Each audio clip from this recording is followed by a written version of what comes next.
Hello friends, कैसे हैं आप। उम्मीद करता हूँ आप लोग सभी ठीक होंगे। आप सभी का मेरे यूट्यूब चैनल प्रेम फ्री एजुकेशन पर बहुत बहुत स्वागत है। और जैसा कि हम अभी फिगर ऑफ स्पीच पढ़ रहे हैं और इसके आगे मैं जो फिगर ऑफ स्पीच पढ़ाऊँगा वो है पर्सोनिफिकेशन, जिसको अपन हिंदी में मानवीयकरण बोलते हैं। फिगर ऑफ स्पीच का मतलब है अलंकार। जिस तरह हिंदी कविताओं में कविताओं को लयमय बनाने के लिए अलंकारों का यूज किया जाता है, उसी प्रकार इंग्लिश में भी जो पोट्री प्रोज होते हैं उसमें भी फिगर ऑफ स्पीच यानी कि अलंकारों का यूज किया जाता है, जिससे कि उसमें एक लाइक रीड हो, रिदम बने और पढ़ने में हमें अच्छा लगे और आनंद महसूस हो। तो चलिए हम पढ़ते हैं अपना पर्सोनिफिकेशन मानवीयकरण अलंकार। तो जैसा कि पर्सोनिफिकेशन का मतलब होता है कि मानव नहीं है पर मानव जैसा काम करवा दिया जाता है। मानव नहीं है पर मानव जैसा काम करवा दिया जाता है। तो personification is a figure of speech where human qualities और activities are associated with animal, non living thing और एब्स्ट्रैक्ट आइडिया।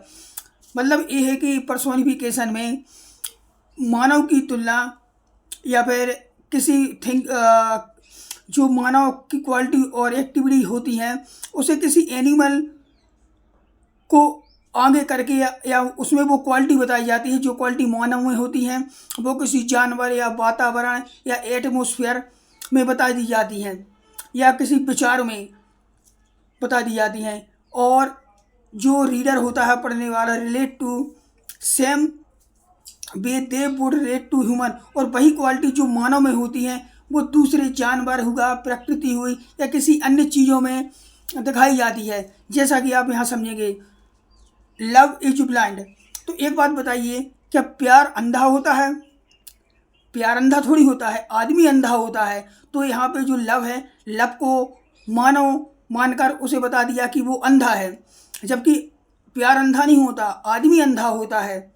तो यहाँ पे जो लव है, लव को उन्होंने अंधा बता दिया। उसी प्रकार मई आइज वेटिंग फॉर यू, ये बताइए कि मेरी आंखें आपका इंतजार कर रही। आंखें इंतजार कर रही हैं कि आदमी इंतजार कर रहा है? आदमी इंतजार करता है, ना कि आंखें। मगर उन्होंने बता दी कि मेरी आंखें इंतजार कर रही हैं आपका। तो उन्होंने आंखों को आदमी की क्वालिटी में वो उसमें बता दिया है। द स्काइज वेप्ट, वेप्ट मतलब रोना। तो बादल रो रहे हैं। तो क्या बादल रोते हैं? वाकई में बादल कभी नहीं रोते, रोता आदमी है। लेकिन उनने यहाँ पे बता दिया द स्काइज वेप्ट, बादल रो रहे हैं। तो उन्होंने जो आदमी की क्वालिटी होती है वो बादल में बता दी है। तो इसका मतलब यही है कि जो आदमी में क्वालिटी होती हैं या आइडिया होते हैं वो जानवर हुआ या थिंग हुआ या किसी में भी बता सकते हैं। अब यहाँ पे देखिए, अब experience is the best teacher. ये बताइए, क्या एक्सपीरियंस एक टीचर है, शिक्षक है? नहीं है।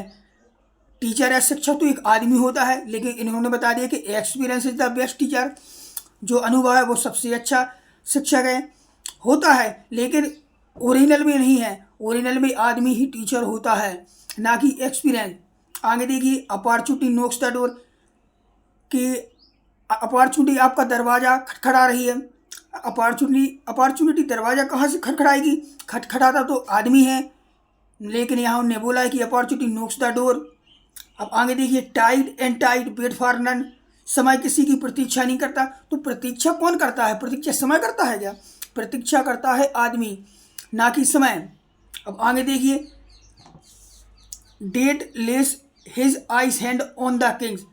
अब याद है कि मृत्यु ने अपने ठंडे हाथ थे जो वो राजा के ऊपर रख दिए, मतलब राजा को उन्होंने मार दिया या शांत कर दिया।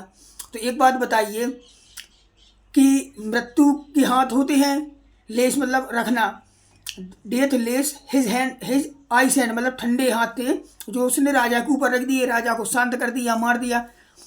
तो हाथ कभी मृत्यु रखती है? नहीं रखती, हाथ रखता है आदमी। लेकिन उन्होंने यहाँ बता दिया कि जो मृत्यु उसने अपने ठंडे हाथ राजा के ऊपर रख दिए और राजा शांत हो गया, मर गया नहीं। तो इसका पर्सोनिफिकेशन का मतलब यही होता है कि पर्सोनिफिकेशन में मानव नहीं है पर मानव जैसा व्यवहार, मानव के गुण या एक्टिविटी हैं वो किसी अन्य चीज़ों के द्वारा बताई जाती हैं। मानव नहीं है पर मानव जैसा काम करवा दिया जाता है। आप इस पॉइंट को ध्यान रखिए, इससे ही आपको समझ में आ जाएगा कि पर्सोनिफिकेशन क्या है। पर्सोनिफिकेशन को हिंदी में मानवीयकरण अलंकार बोलते हैं।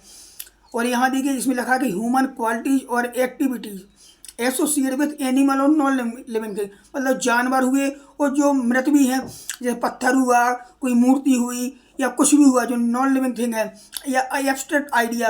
एब्स्ट्रैक्ट आइडिया मतलब विचार हमारे, जैसे लव हुआ, होनेस्टी हुई, यहाँ अपना एक्सपीरियंस हो गया, अपॉर्चुनिटी हुई, डेथ हुई, तो ये सभी एब्स्ट्रैक्ट आइडिया और नॉन लिविंग थिंग है। तो सीधा सा फंडा है कि पर्सोनिफिकेशन में जो उपस्थित नहीं है, मानव नहीं है पर मानव जैसा काम करवा दिया जाता है, और मानव के गुण उन सभी वस्तुओं, नॉन लिविंग थिंग और एब्स्ट्रैक्ट आइडिया में बताए जाते हैं। तो मुझे लगता है कि आपको मेरा यह पर्सोनिफिकेशन मानवीयकरण अलंकार आपको बहुत ही अच्छी तरह समझ में आया होगा। और अगर आपको कहीं भी कोई भी डाउट हो तो आप मेरे इस वीडियो को पॉज करके एक दो बार देखेंगे या फिर इसके नोट्स बना ले तो आपको और सरल तरीके से समझ में आ जाएगा और आपके जहन में एकदम तरीके से ही बैठ जाएगा, और आपको दोबारा इस फिगर ऑफ स्पीच को पढ़ने की ज़रूरत नहीं होगी। तो इसके साथ मैं इसको यहीं ख़त्म करता हूँ और उम्मीद करता हूँ कि आपको मेरा यह पर्सोनिफिकेशन समझ में आया होगा। और अगर आपको वीडियो अच्छा लगे तो प्लीज़ ऐसे लाइक, सब्सक्राइब और बेल आइकन प्रेस जरूर करें, क्योंकि जब भी मैं और कोई वीडियो डालूँगा तो उसका नोटिफिकेशन आप तक पहुँच सके। धन्यवाद।